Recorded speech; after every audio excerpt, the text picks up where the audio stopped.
All right, it is TexAgs Rewind. David Nuno here. Adam Drake is in the house from the guys. Chicken. Hey. You were listening. I was. I generally listen when I'm driving around Yeah. and in the office. And we're going to Starkville, and I didn't think about the weather. I mean, I got this on. It's kind of thin, and then OB is like, it's going to be like 40 degrees. Yeah, you always got to check the weather before going anywhere. I should. I'm not a veteran when it comes to traveling with the Ags. And then look what he brought me. Look at this hoodie, which I'm going to have to wear on this trip several times and put some pictures up. Thank you. You know, I mean, I know you like the schmediums. Yes, I mean, tight. I heard that conversation too. So, you're going to look nice and swole while still remaining nice and warm. Is that a medium?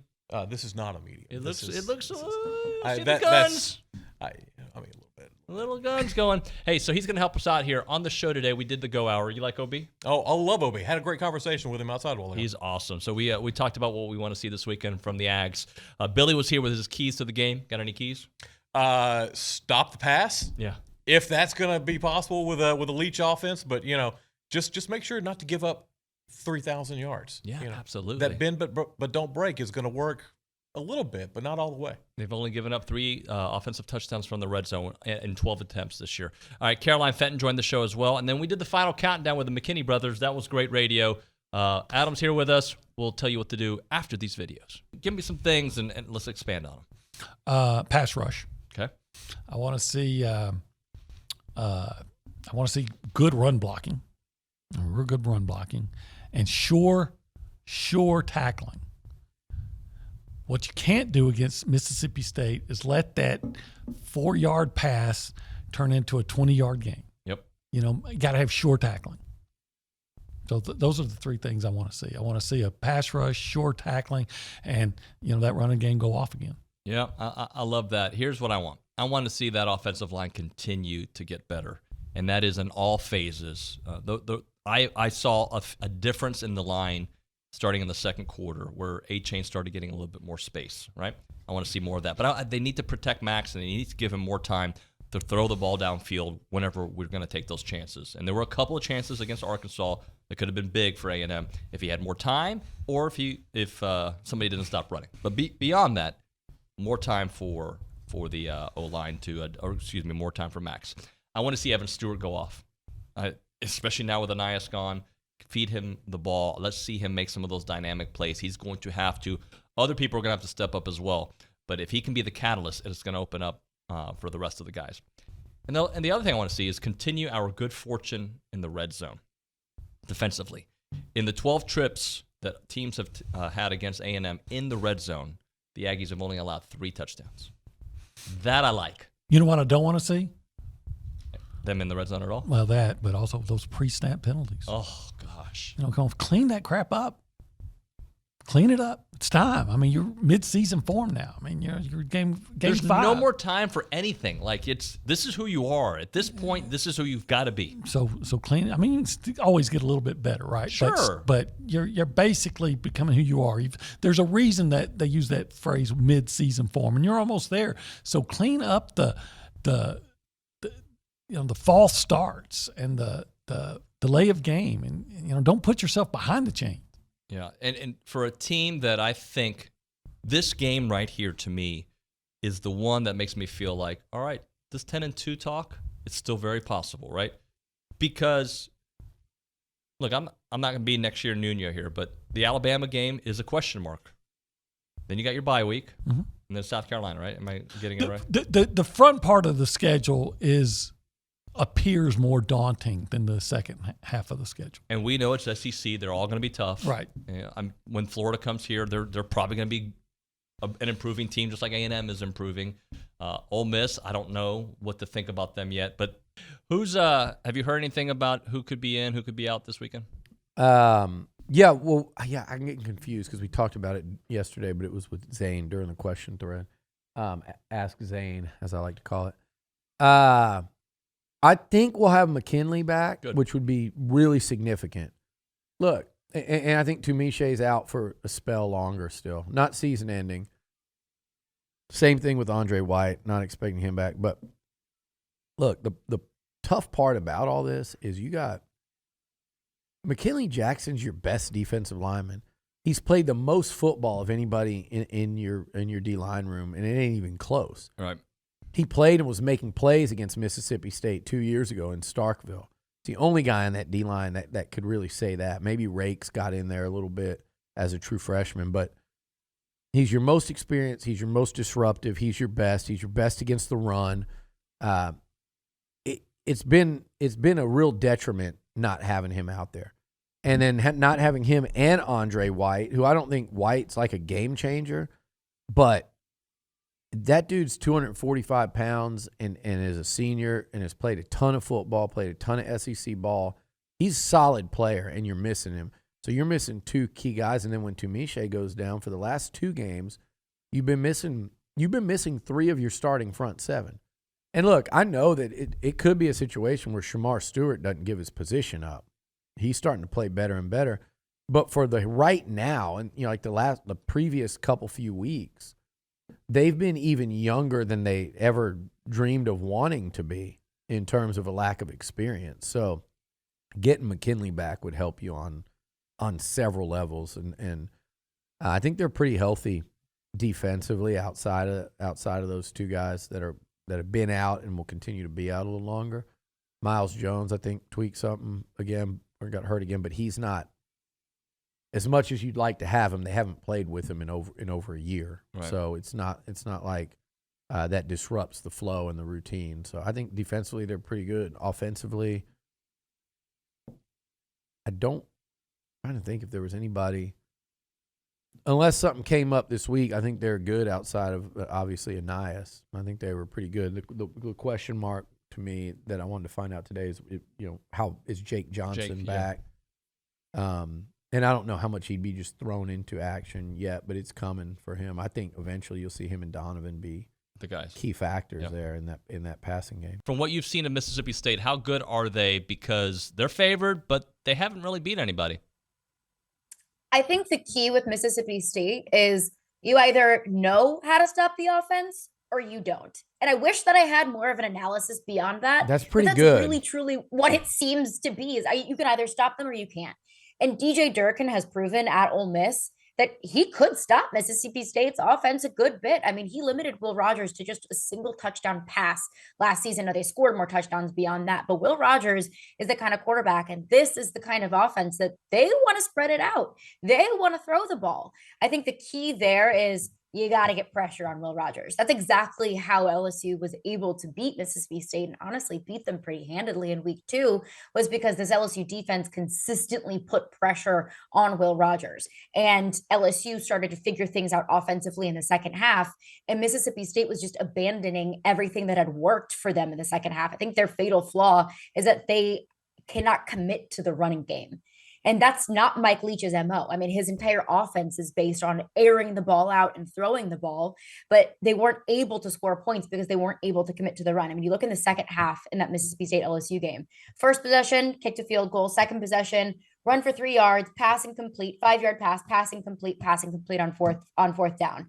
Fourth possession, 3 and out, 4 incompletions from Will Rogers, and his next possession, an interception. When they were running the ball really well in the first half, they wouldn't commit to the run. So I think that's more so Mississippi State shooting themselves in the foot than it is anything that LSU did. But the key for Texas A&M is to get pressure on the quarterback, let the defense win the game, and allow the offense just to not lose the game for them. And I think that Max Johnson, being in his 3rd game as the starter, and this Texas A&M offense having a whole lot of confidence after that Arkansas win, I think they're going to be able to do just enough to not throw the game away. But the key is defensively stopping Mississippi State. And you're also getting a Max Johnson who has started.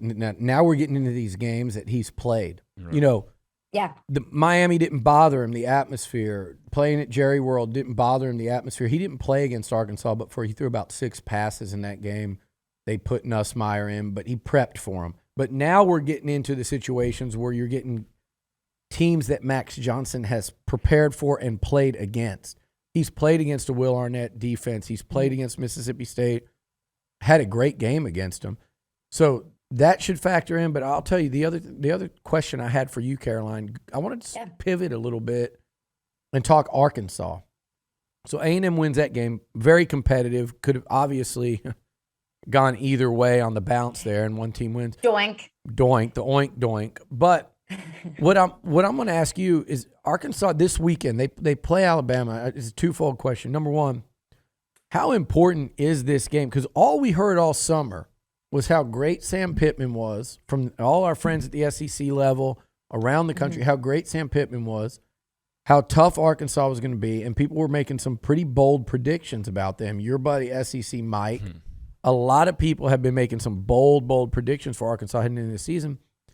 If they start 0-2 in the SEC with what's ahead, how significant is this one for KJ Jefferson, Sam Pittman, and the Hogs? And my second part of that is, do they have a chance to spring the upset in Fayetteville? Is there a chance? Yes. Am I betting on it? No. I think that Alabama is one of those teams that we overanalyze their flaws and we put way too much weight into their mistakes rather than what they're good at. We all watched that Texas game. We all saw Alabama make so many fatal flaws in that game and so many bad penalties, and they still found a way to win that game. And let's not forget that in those other 3 games that Alabama has played, they've beaten their opponents by 50 plus points. Yeah. So, I mean, this is still an Alabama team that has a better quarterback than Arkansas. I mean, they have better players overall. They have better players that are able to take the game into their hands. And that's no disrespect to Arkansas or Sam Pittman and what he's built at Arkansas, because that turnaround, I mean, let's not forget that Arkansas just a few years ago used to be the laughing stock of the SEC West. So Sam Pittman has really been able to turn things around really well. I just think that we are putting way too much stock into Alabama's mistakes that they made against Texas and not necessarily all of the good things that they've done. Bryce Young is a better quarterback than KJ Jefferson. Arkansas is going to be able to run the ball very well. I think that's how they're able to find success. But let's not forget that Arkansas has one of the worst pass defenses, not just in the SEC, but in college football. That's a and problem. This is a very pass-happy offense. I think the wild card here, though, is the fact that this game is in Fayetteville. And the fact that since Bryce Young has been named the starting quarterback in Tuscaloosa, all but one of their road games have been really, really close margins of victory, if not a loss, which I feel like you guys remember that game pretty well. The Bill O'Brien factor, I'm telling you. Yeah.